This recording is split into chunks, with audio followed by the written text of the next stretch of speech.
আজ আমি নতুন একটি রেসিপি নিয়ে আবারও এসেছি আপনাদের সামনে। এখানে আমি কাবলে ছোলা ভিজিয়ে রেখেছিলাম 4-5 ঘন্টা, সেটাকে প্রেসার কুকারে লবণ দিয়ে আমি সিদ্ধ করে রেখে দিয়েছি। এবার আমি চানা মশলা বানাবো, কিভাবে বানাবো সেটা আমি আপনাদের দেখাবো এবং কি কি মশলা লাগবে সেটাও আমি আপনাদের বলে দেব। এখানে আমি নিয়েছি গোটা এলাচ, লবঙ্গ আর দারুচিনি নিয়েছি। এখানে টমেটো কুচি নিয়েছি, আদার পেস্ট, কাঁচা লঙ্কা কুচি। এখানে নিয়েছি ধনে গুঁড়ো, জিরে গুঁড়ো, হলুদের গুঁড়ো, লঙ্কার গুঁড়ো, চিনি আর লবণ। এবার আমি কিভাবে বানাবো আপনাদের দেখাবো, আপনারা স্টেপ বাই স্টেপ দেখতে থাকুন। প্রথমে আমি সর্ষের তেল দিয়ে দিয়েছি কড়ার মধ্যে, তেল গরম হয়ে গিয়েছে। এবার এর মধ্যে লবঙ্গ, দারুচিনি আর এলাচ দিয়ে দিলাম। এটা একটু ভাজা হয়ে গেছে দেখুন। এবার এর মধ্যে আমি টমেটোটা দিয়ে দেবো, টমেটো, কাঁচা লঙ্কা কুচি এর মধ্যে দিয়ে দেবো।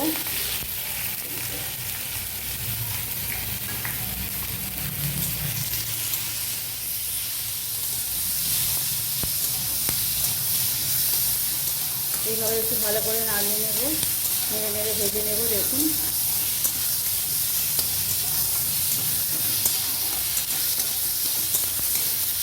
টমেটো ভাজা হয়ে গেলে এবার একে একে আমি সব মশলাগুলো এর মধ্যে দিয়ে দেবো।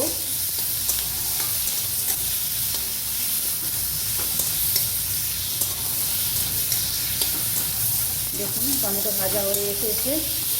এবার আমি আদার পেস্টটা এর মধ্যে দিয়ে দেবো।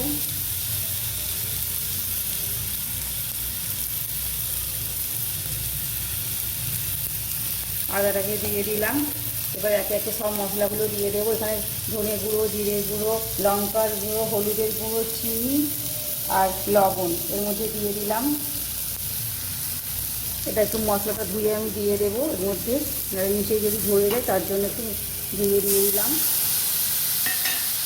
দিয়ে একটু ভালো করে কষিয়ে নেবো এইভাবে।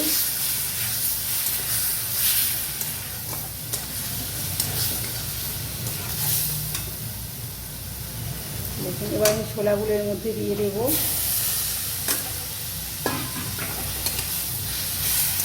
দিয়ে একটু এভাবে কষিয়ে নেব।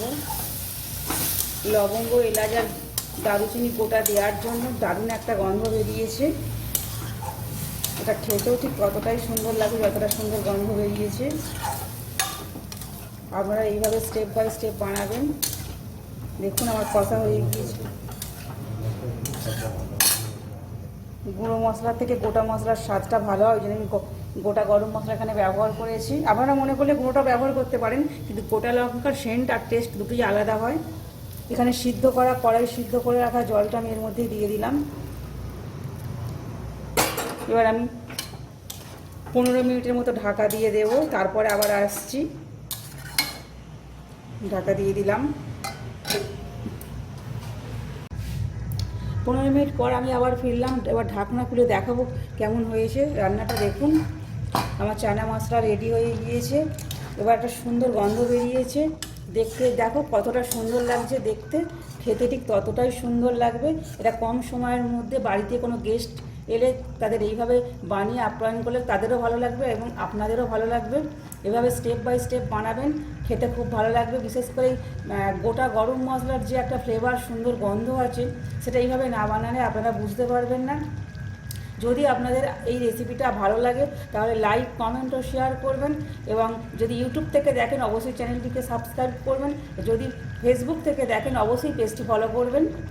আজ এখানেই শেষ করলাম। এবার আমি নামিয়ে নেব একটু পাত্রের মধ্যে। এটা গরম রুটি, পরোটা, লুচি সবের সঙ্গেই খেতে ভালো লাগে। এবার পাত্রের মধ্যে নামিয়ে নেব আমি।